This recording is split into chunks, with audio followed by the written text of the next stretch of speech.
జీవితంలో సంకల్పం, చిత్తశుద్ధితో సేవ చేసినప్పుడే సార్థకత ఉంటుందని బీఆర్ఎస్ నాయకుడు పెద్దపులి కిషన్ అన్నారు. స్వయం కృషితో వ్యాపారం, రాజకీయాల్లో ఎదుగుతూనే సమాజ సేవ చేస్తున్నానన్న ఆయన చదువుకు ప్రాధాన్యత ఇస్తేనే జీవితాలు బాగుపడతాయని తెలిపారు. ముఖ్యంగా చదువును నమ్ముకుని ముందుకు సాగితే, ప్రాధాన్యత ఇస్తే జీవితాలు మంచిగా స్థిరపడడానికి అవకాశం ఉంటుందని ఈ సందర్భంగా ఆయన సమస్త సమాజానికి, ముఖ్యంగా విద్యార్థుల తల్లిదండ్రులకు, పిల్లలకు విజ్ఞప్తి చేశారు.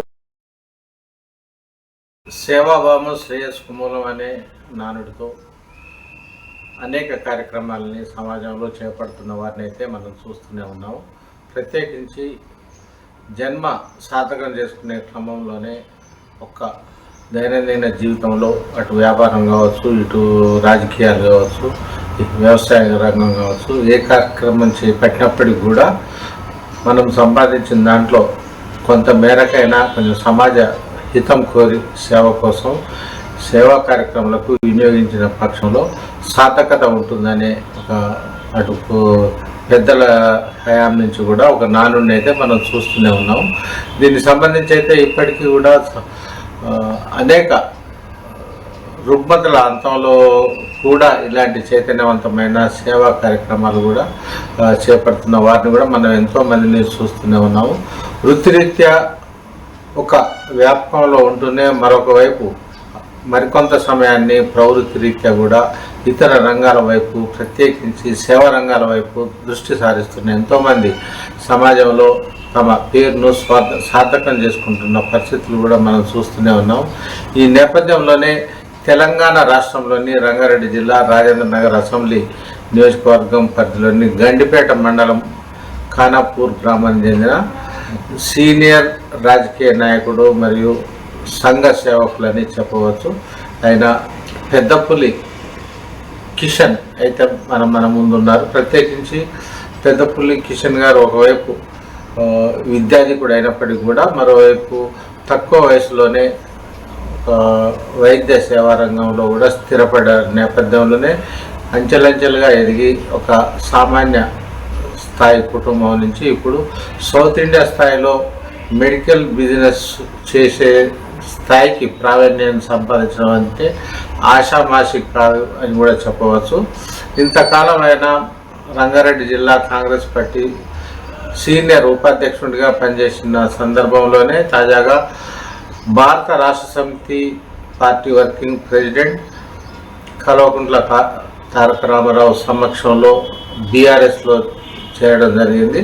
ప్రజలు మార్పు కోరుతుంటున్న నేపథ్యంలోనే జనాభీష్టం మేరకు తాను అటు రాజకీయ పరంగా ఇటు సేవా కార్యక్రమాలు మరింతగా విస్తృతం చేసే క్రమంలోనే తాను పార్టీ మారానని, ఇది ప్రజల అభీష్టం మేరకే మార్పు కోసం జరిగిన పరిణామం అని కూడా చెప్తున్న పెద్దపులి కిషన్ మరోవైపు అయితే సేవా కార్యక్రమాలపై ప్రత్యేక దృష్టి సారించిన వైనాన్ని కూడా మనతో పంచుకోవడం అయితే జరిగింది.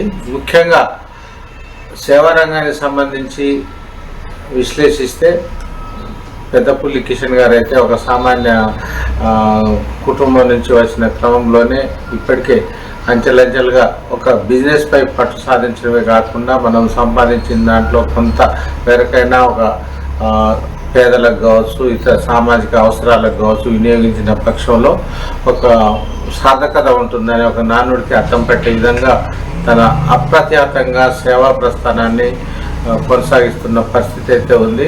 ఇప్పటికీ ప్రతి నెల 10వ తేదీన పేదలకు, ముఖ్యంగా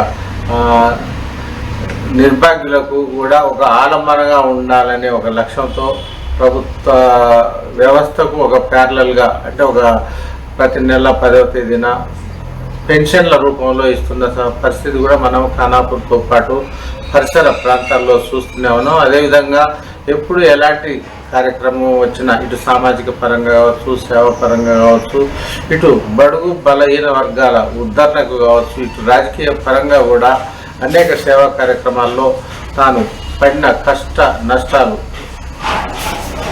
మరెవరు పడకూడదు అనే ఒక మంచి దృఢ సంకల్పంతో ఆయన అయితే తన సేవా ప్రస్థానాన్ని కొనసాగిస్తున్న పరిస్థితి అయితే ఉంది.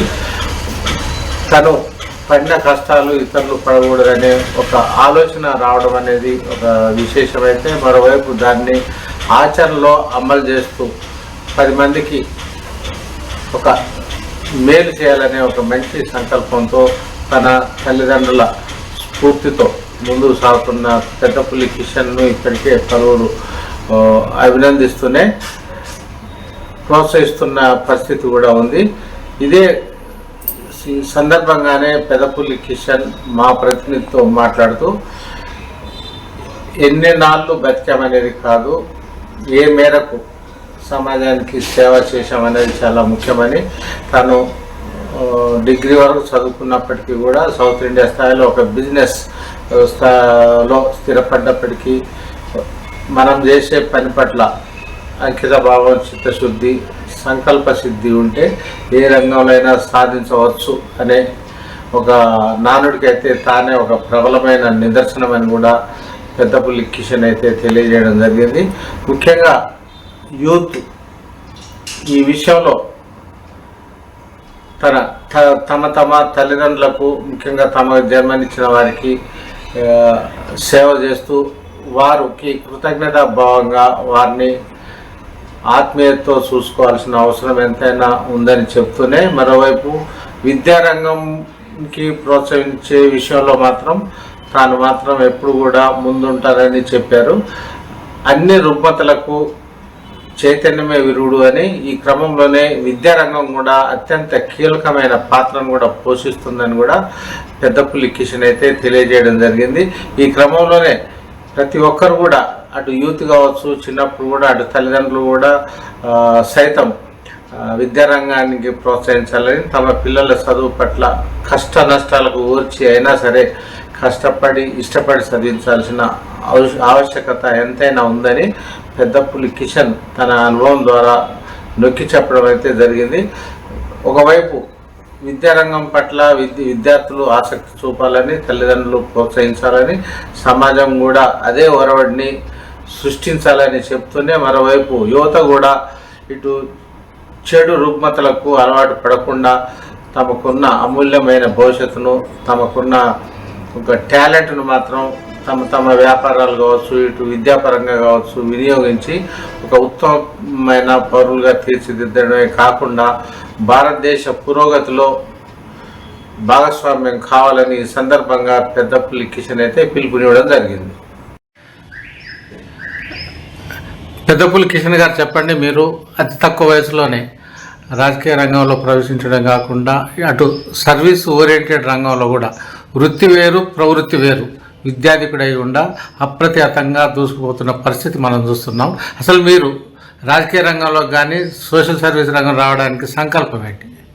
అన్నగారు, మాది ముందుగా చెప్పాలంటే చిన్న పేద కుటుంబం అన్న, కింది స్థాయి నుంచి కష్టపడి మరి ఈ స్థాయికి ఎదిగిన వారం, అనేక కష్టాలు చూసిన వాడిని, అన్ని కష్టాలు అనుభవించిన వాడిని. అయితే అంచెలంచెలుగా కష్టపడి మరి ఖానాపూర్ గ్రామంలో నేను జన్మించాను. సో మల్లేష్ ఆండాల్ గారు, పెద్దపల్లి మల్లేష్ ఆండాల్ గారికి మరి ప్రథమ పుత్రుడిని నేను. సో జన్మించాక అంచెలంచెలుగా అన్ని పనులు, అసలు హార్డ్ వర్క్ అంటే చాలా హార్డ్ వర్క్ చేసి ఇక్కడ వరకు వచ్చాం. ఈరోజు మెడికల్ డిస్ట్రిబ్యూటర్గా, సౌత్ ఇండియా డిస్ట్రిబ్యూటర్గా ఎదిగాను. ఎదిగిన తర్వాత నన్ను కన్న తల్లిదండ్రుల కష్టాలన్నీ కూడా చూశాను కాబట్టి చిన్నప్పటి నుంచి నేను పుట్టిన ఊరికి నేను ఏదన్నా చేయాలని ఒక ఆశతోని నేను సోషల్ సర్వీస్ స్టార్ట్ చేశాను. ఎందుకంటే మనం కష్టపడ్డాం, మనం మాత్రమే తిన్నాం, మనం పోయామంటే ఆ జన్మకు అర్థం లేదు, నా వ్యక్తిగత అభిప్రాయం. కాబట్టి మనం ఉన్నంత కాలం ఎదిగి పైకి వచ్చినప్పుడు సమాజానికి ఎంతో కొంత మనం కూడా చేయాలి అనే ఒక సంకల్పంతోనే సేవా కార్యక్రమాలు స్టార్ట్ చేశాం. ఆ రకంగా నేను, నా సతీమణి గారు ఇద్దరం కలిపి చేస్తూ ఉంటాము. ప్రతి దగ్గర 200 నుంచి 300 మందికి సెల్ఫ్ పెన్షన్లు ఇస్తాం. ఖానాపూర్ గ్రామంలో ప్రతి నెల 10వ తారీఖు రోజు, ఒక రోజు అటు ఇటు కూడా కాదు, గవర్నమెంట్ పెన్షన్ కాదు, ఇది సెల్ఫ్ పెన్షన్.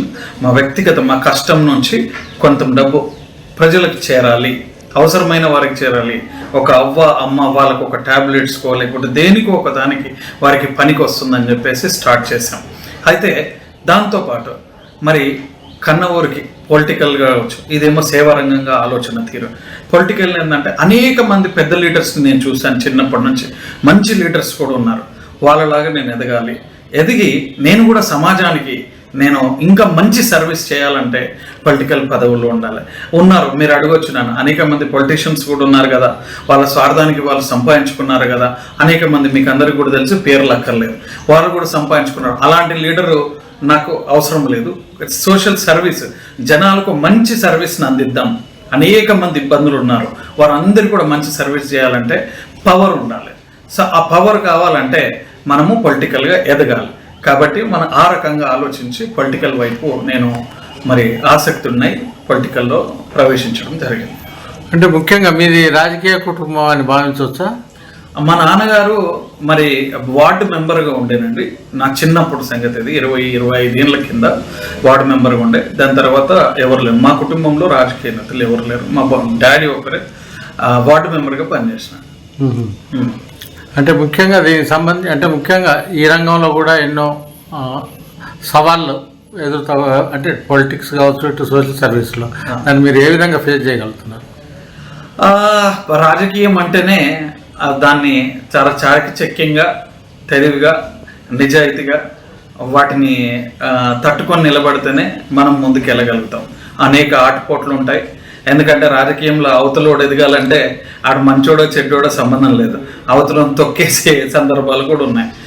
అలాగా చూస్తే మరి కాంగ్రెస్ పార్టీలో చాలా సందర్భాలు ఉంటాయి, చాలా ఉంటాయి. సో బీఆర్ఎస్ పార్టీలో నాకు ఆ నమ్మకం కనిపించింది. ఆ నమ్మకాన్ని మరి కేటీఆర్ గారు కల్పించారు, సబితమ్మ గారు మరి వారు ప్రోత్సహించారు. కార్తిక్ రెడ్డి గారి నాయకత్వంలో పనిచేసి ఆయనని ఎమ్మెల్యేగా చూసి తద్వారా మనం కూడా ప్రజలకు సేవ చేసే అవకాశం మన పనితీరుని బట్టి ఇస్తారని నమ్మాము.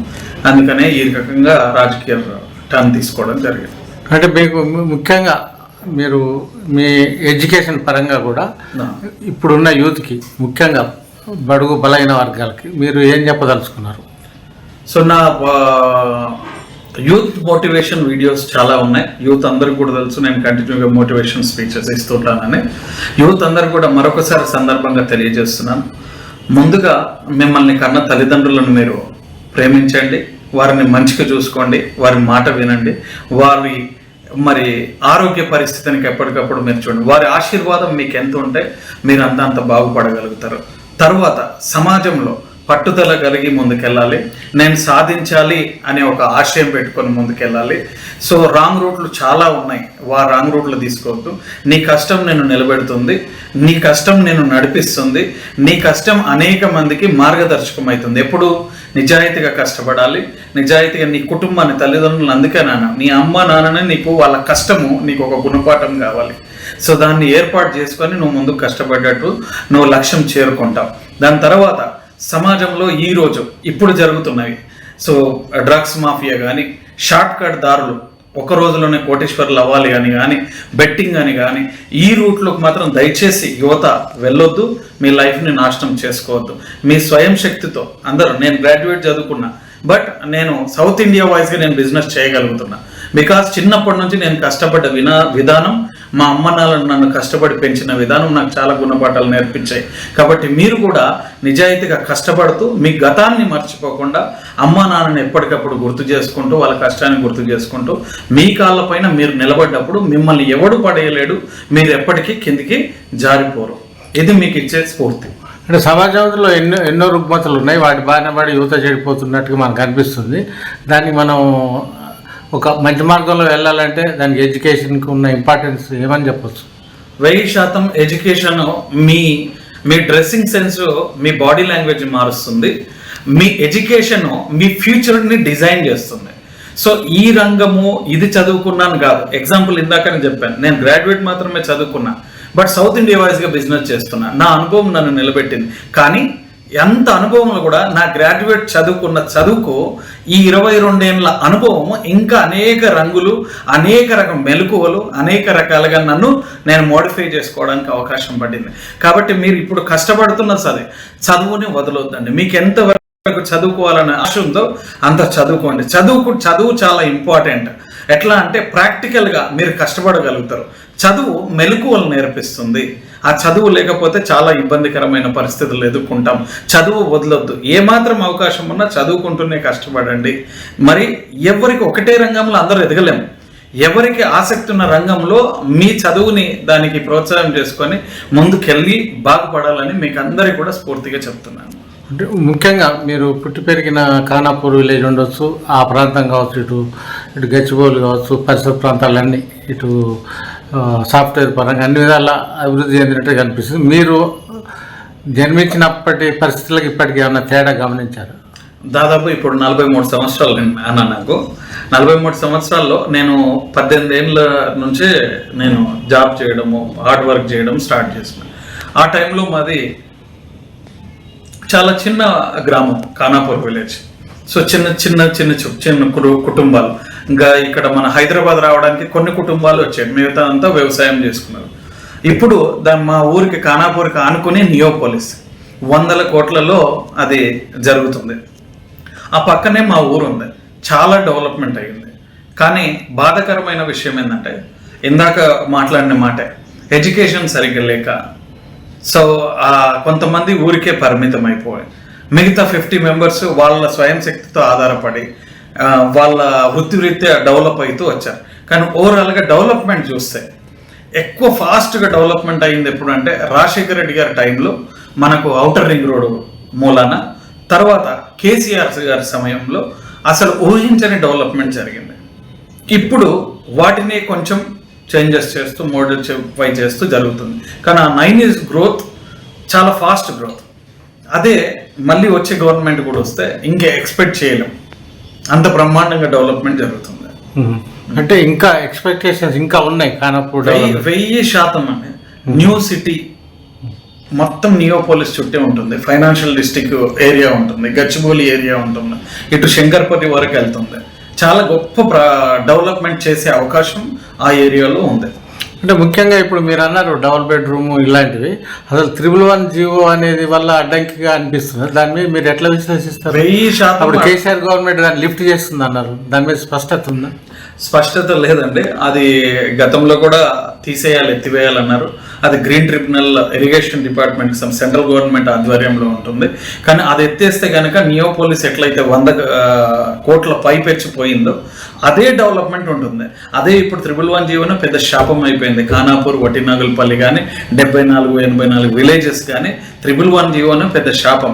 మా పక్కనే 100 కోట్లు పోతుంది, ఆ పక్కనేమో 10-20 కోట్లలో ఉంది. ఎందుకు అంటే కారణం 111 జీవో. ఆ 111 జీవో పైన మాత్రం సరైన నిర్ణయం తీసుకుంటే ఇంకా ఆ చుట్టుపక్కల ఉన్న ప్రాంతం అంతా కూడా రైతులందరూ కూడా బాగుపడతారు, ప్రతి ఒక్కరు కూడా డెవలప్ అవుతారు. అంటే అది ఈ గవర్నమెంట్లో సాధ్యపడదు.